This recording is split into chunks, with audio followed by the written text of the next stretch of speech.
Hi, everyone. My name is Elaine.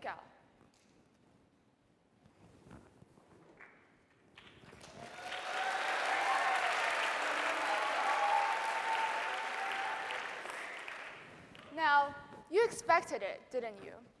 After all speeches you generally hear begins with an introduction along the line of, there once was a great sea pirate who dined with his first mate.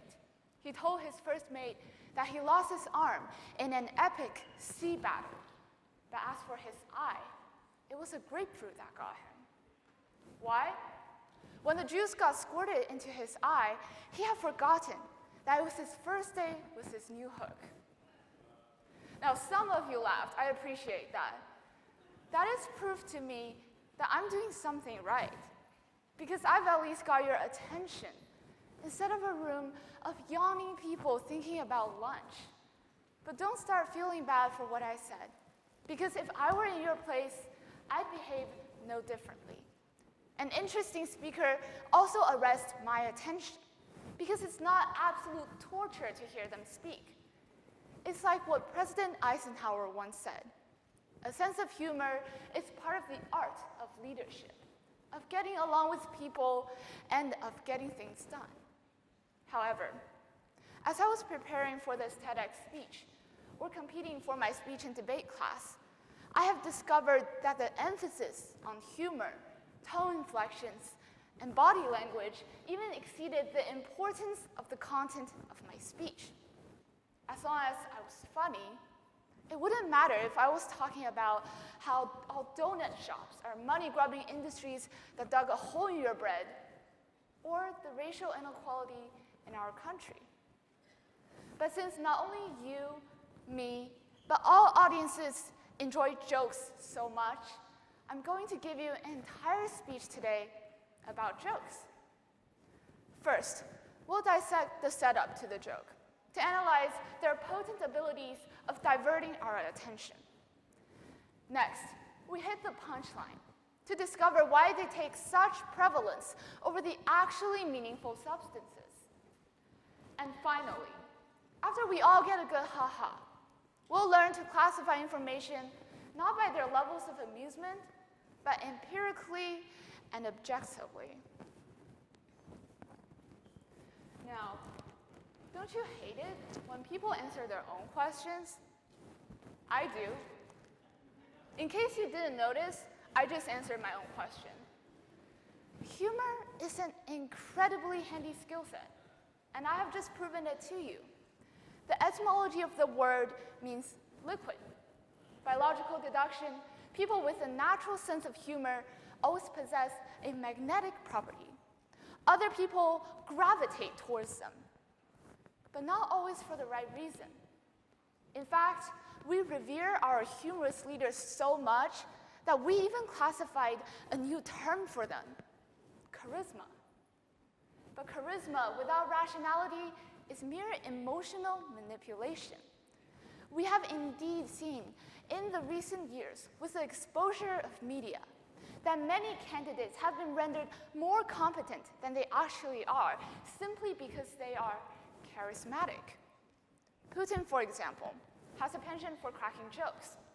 When asked if he was going to interfere in the 2020 US elections, he cupped his hands around the microphone and said in a loud whisper, "Yes, we'll definitely do it. Just don't tell anyone." As if he wasn't already telling everyone. But Putin isn't just an autocrat. He's a politician who has garnered the support of his people and created a cult around himself. This cult is best explained by Denis Volkov, the director of a non-governmental research organization in Moscow, saying that when Russia first invaded Ukraine, there was widespread hope that grassroots organizations in Russia would finally rise up and topple Putin's regime. But quite oppositely, when polled in last October, more than half of the Russians support their special little military operation. And Putin's popularity has only seen a boost. This is because the people are only focused on the charisma that they see, subsequently ignoring the content, which in this case is the decisions that he is making as the leader. However, we cannot forget that over tens and thousands of people have already died in this conflict, and over millions are now strewn over the world as refugees. Here's the question then. Why can't people look past the facade of a dictator's entertaining charm? Research by psychologist Madeline Strick gave us the answer. Humor brings about selective attention, not in favor of serious or neutral messages for two reasons: cognitive demand and the creation of pleasurable feelings. Let's look at the two separately. First of all, cognitive demand means that funny things make my brain tired. What? Are you sure you aren't talking about my Calculus 3 homework? No offense to Mr. Kern if he's in the room. But the statement is valid. Both coming up with and processing jokes are cognitively demanding. Some people are born with a funny mouth. But if I ask each and every one of you to come up with a killer joke on the spot, can you do it? I know I can't. And when I show a brilliant meme to my mom, I end up laughing harder than her because she reacts like Flash from Zootopia. When audiences allot more time to figure out the logic, or in most cases, lack thereof behind each joke, they mentally shut off the subsequent information. The second reason cited by Dr. Strick was the creation of pleasurable feelings. Life is supposed to be interesting, right? Yes and no. As Dr. Strick explained, humor is simply the experience of an event that is incongruous with reality, which in layman's terms means laughing at an unreasonable thing. And that is what we do on a daily basis. But as we are more and more focused on things that don't make sense, such as menus without prices, or K-pop singers that look almost the same, we start to deviate from rational facts and logic. Okay, I know I probably went a little bit far with the K-pop singers. I see some fans sitting down there. But ask yourselves, do you like them for their singing, or do you like them for their appearances? If you're not careful, and if we are not careful, we as a society becomes more and more driven by frivolity, leading us to the point that our entire lives become a joke. Of course, life shouldn't be a black and white movie. It should have some colors. For after all, laughter is no crime. However, as mentioned previously, none of us want our lives to be a joke, which is why we must place humor at its suitable place. It's a great tool to hook people's attention, to lighten the mood, to use as analogies for greater comprehension. But that's where it stops. We must train ourselves to think that everything has a cost. The joke coming out of my mouth is free today, but what impact will the content make in a world that makes sense? Instead of focusing on 10 seconds of dopamine, let us instead incorporate more fact-based decision-making into our lives.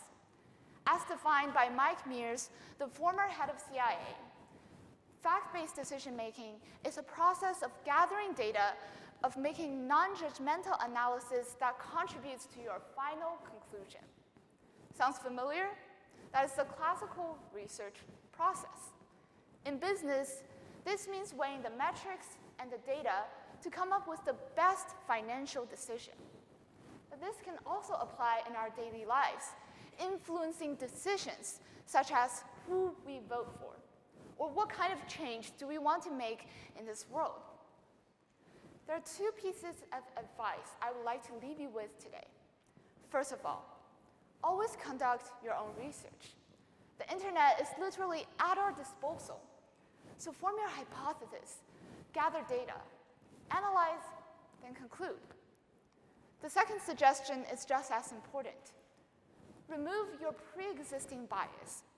Otherwise, you're still letting your impulse drive your decisions. Just like how we all allow our impulses to drive us to take in the humor and the attention grabbers while we ignore the content.